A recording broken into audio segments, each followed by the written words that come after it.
Hello everyone, and you're so much welcome to today's tutorial, and I still remain your most wealthy Shoemaking Made Easy tutor, Odurole Mojibola. Today we are going to be concluding our upper creation from our letter E women slide. I've already taught how to create the pattern in the first part of this video tutorial. Please do some catch up on that. That was what I published on Tuesday. So today I'm going to be showing us how I put together the upper, how I went about the accessory, and a lot more. If you're watching my channel for the first time, subscribe to my channel. Please subscribe to my channel, press the notification bell so that each time I upload a video you will be notified. And I need you to also know that you can click the join button to support this channel. If you have been blessed through this channel, please support my channel. Now please don't forget to also like this video. Sit back and I'm gonna be right complete.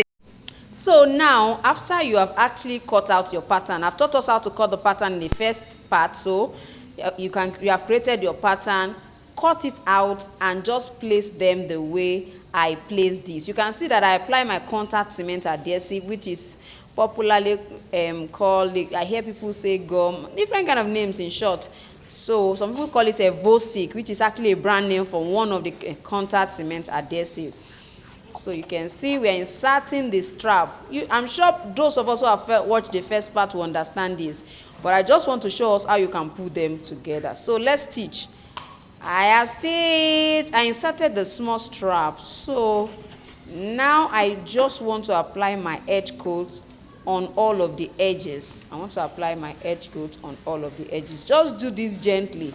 Do this gently. I told you I have a course on how to prepare edge coats. Please go for it. Now you can see what the edge coat looks like. I coated all of the edges. You can see what it looks like. I just coated them once. So normally you are supposed to actually coat once. Use your sandpaper to smoothen it, then give it another coat so that it can be thick and also very neat. So for this I just coated once, and for me I think I'm okay with what I have here. So I'm going to be passing this. I'm actually going to be passing it by the side. So if you look at this, you find out that it's the left leg, but because I'm passing by the side, I'm going to turn it around so that it can be the right leg. And I'm going to be placing my hand this way. So I'm going to place my fingers this way. I'm going to be using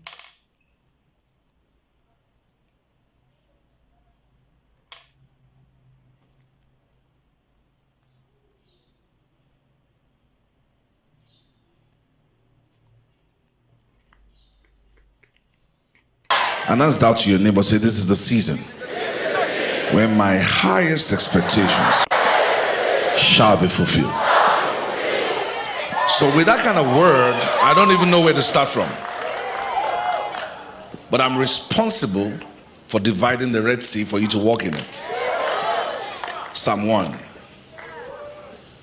Blessed is the man who walks not in the counsel of the ungodly, nor stands in the path of sinners, nor sits in the seat of the scoffers.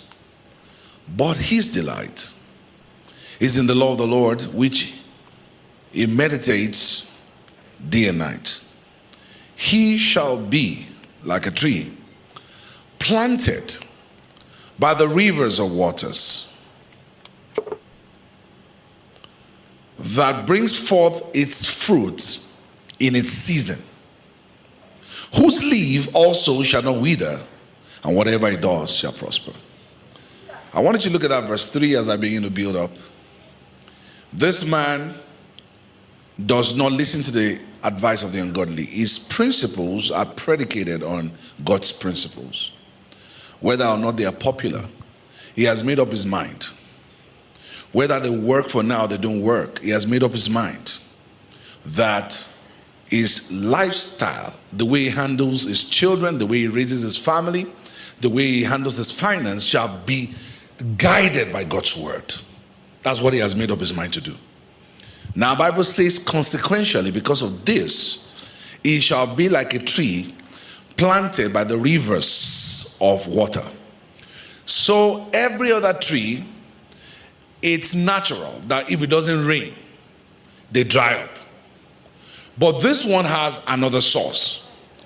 And what informs that other source is covenant. It is a different kind of tree.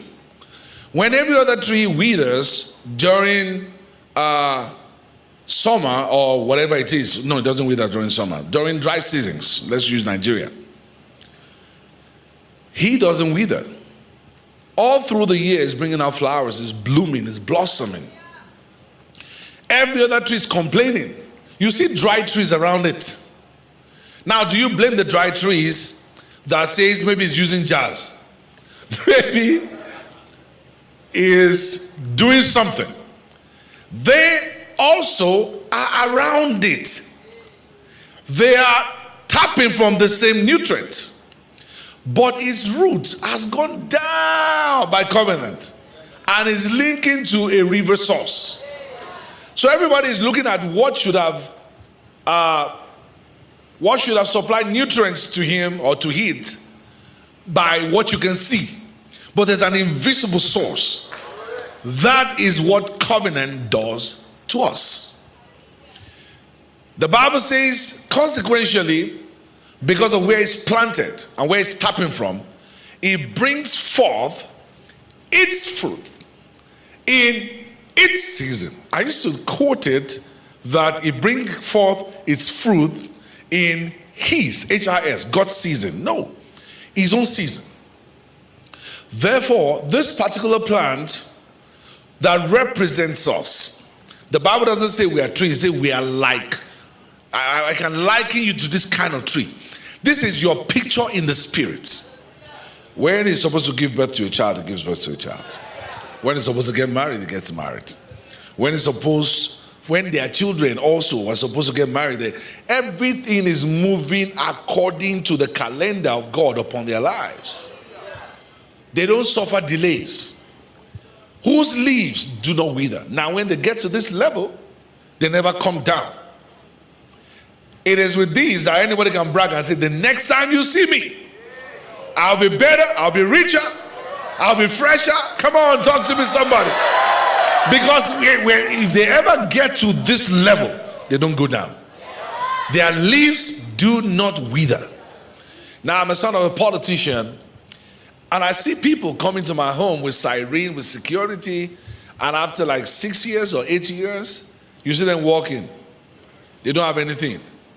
They've lost stuff. They're looking old. Some of them with stroke, they come in, you can't recognize them. Their leaves withered. How can they take you out of office and you're out of relevance? That means something is wrong.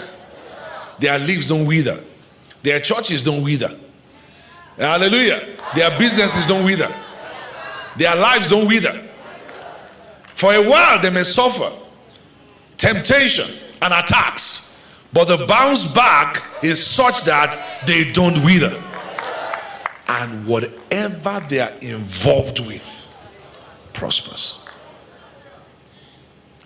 But other trees are not so. Now the Bible says in the next verse, but the ungodly are not so. They are like chaff that the wind drives away. So they are talking about the other trees, that their experiences are different. That's why I tell you, it's good to fight the government, it's good to put them in check, but mind what you say.